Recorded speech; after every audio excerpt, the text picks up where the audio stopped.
Hi అండి, నేను మీ Ramani Mudra fashion studio నుంచి. ఈ 2025లో కొత్తగా టైలరింగ్ నేర్చుకోవాలి అని అనుకుంటున్నారా? నేర్చుకోవాలి కానీ మెషిన్ని ఎలా సెలెక్ట్ చేసుకోవాలి అనేది తెలియడం లేదా? అయితే ఈ వీడియో మీకోసమే చివరి వరకు చూడండి. మనం మెషిన్ తీసుకోవాలి అనుకున్నప్పుడు ఈ 2-3 పాయింట్స్ కంపల్సరీ చూసుకోవాలి.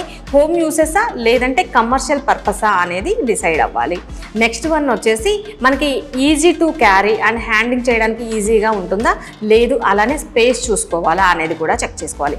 నెక్స్ట్ వన్ వచ్చేసి స్టిచ్ ఫంక్షన్స్ ఎలా ఉన్నాయి, ఏవేవి యూసెస్ మనకి అవసరం అవుతుంది అనేది చూసుకోవాలి. అంటే ఇప్పుడు మనకి కొన్ని మిషన్స్లో వచ్చేసి నార్మల్, జిగ్జాగ్, ఓవర్లాక్ ఇలా ఉంటాయి కదా, వీటిల్లో మనకి స్టిచ్ ఆప్షన్స్ ఎన్ని రకాలుగా కావాలి అనేది చూసుకోవాలి.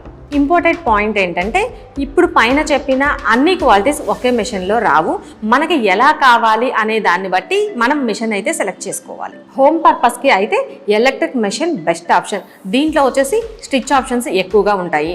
అలానే హోమ్ యూసెస్కి చాలా బెస్ట్, లైట్ వెయిట్ ఉంటుంది, ఈజీ టు క్యారీ అనమాట. మనం ఎక్కడ కావాలి అంటే అక్కడ పోర్టబుల్గా పెట్టుకొని స్టిచ్చింగ్ చేసుకోవడానికి ఈజీగా ఉంటుంది. ఎలక్ట్రిక్ మిషన్స్ వచ్చేసి హెవీ యూసెస్కి అంత కంఫర్టబుల్గా ఉండదు, ఇదొకటి మాత్రం చూసుకోవాలి.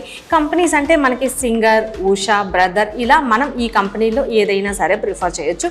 బడ్జెట్కి వచ్చేసి మనకి 8K నుంచి 20K వరకు ఉంటాయి. మనకి కావాలి అనుకున్న స్టిచ్ ఆప్షన్స్ని బట్టి మనం బడ్జెట్ అయితే సెలెక్ట్ చేసుకోవచ్చు. కమర్షియల్ పర్పస్కి వచ్చేసి మనకి టేబుల్ మెషిన్ తీసుకోవడం బెస్ట్ ఆప్షన్. కాకపోతే దీనిలో వచ్చేసి మనకి స్టిచ్ ఆప్షన్స్ అన్నీ రావు, ఓన్లీ నార్మల్ స్టిచ్ మాత్రమే వస్తుంది. అలానే దీనిలో కూడా మనం పెట్టుకునే బడ్జెట్ని బట్టి మెషిన్ అయితే సెలెక్ట్ చేసుకోవచ్చు. 6K నుంచి స్టార్ట్ అయ్యి 25K వరకు ఉంటుంది. నెక్స్ట్ వచ్చేసి మనకి దీనిలో కంపెనీస్ వచ్చేసి చాలా ఉంటాయి. బేసిక్ మెషిన్స్ అయితే కనుక దీనిలో సింగర్, విద్య, రాల్సన్, ఉషా ఇలా చాలా కంపెనీస్ ఉంటాయి.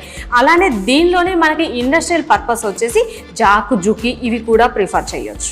ఫైనల్గా మనం ఎలా కావాలి అనుకుంటున్నాము దానిని బట్టి మనకి నచ్చిన బెస్ట్ మెషిన్ని పిక్ చేసుకోవచ్చు. మనకి స్టిచ్ ఆప్షన్స్ పెరిగే కొద్దీ కాస్ట్ కూడా కామన్గా పెరుగుతుందండి. దీనికి సంబంధించిన మెషిన్ లింక్స్ కూడా నేను డిస్క్రిప్షన్లో ఇస్తాను, ఒకసారి చెక్ చేసి మీకు ఎలా కావాలి అనుకుంటున్నారు దాన్ని బట్టి చక్కగా మెషిన్ అయితే సెలెక్ట్ చేసుకోవచ్చు. అలానే మరిన్ని వీడియోస్ కోసం మన పేజ్ని ఫాలో చేయండి. ఇప్పటివరకు మన వీడియోని లైక్ చేయకపోతే మన వీడియోని లైక్ చేయండి.